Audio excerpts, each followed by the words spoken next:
சொத்துக்களை பறித்துக் கொண்டு வீட்டை விட்டு துரத்தியதாக பெற்ற தாய் தாடிக்கொம்பு காவல் நிலையத்தில் புகார். மகன் கைது.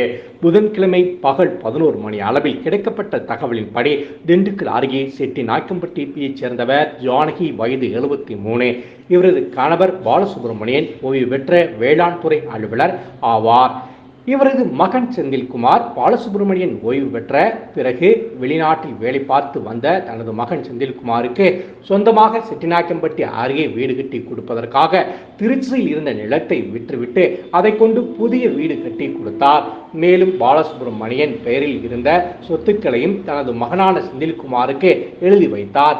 இதற்கிடையே கடந்த மார்ச் மாதம் உடல்நிலை சரியில்லாத காரணத்தினால் பாலசுப்ரமணியம் இறந்தார். இதனைத் தொடர்ந்து தனது தாயாரான ஜானகியை வீட்டை விட்டு வெளியே செல்லுமாறு கொலை செய்து விடுவதாக மிரட்டல் விடுத்து வீட்டை விட்டு வெளியே சென்று விடுமாறு மீண்டும் மிரட்டியுள்ளார். தனது கணவர் பாலசுப்ரமணியன் இறந்து 30ஆம் நாள் முடிந்து உரிய சடங்குகளை செய்த பிறகு பெங்களூருவில் உள்ள தனது மகள் அகிலாண்டேஸ்வரியை வரவழைத்து அவரது வீட்டுக்கு சென்றுள்ளார்.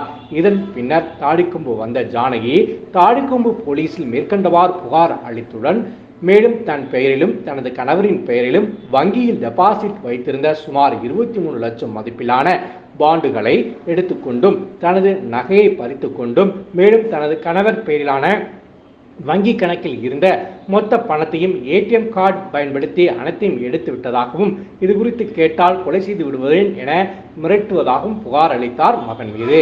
புகாரின் அடிப்படையில் விசாரணை மேற்கொண்ட தாடிக்கொம்பு சார்பு ஆய்வாளர் அருண் நாராயணன் மற்றும் போலீசார் தாய் அளித்த புகாரின் அடிப்படையில் மகன் செந்தில்குமாரை கைது செய்து சிறையில் அடைத்தனர்.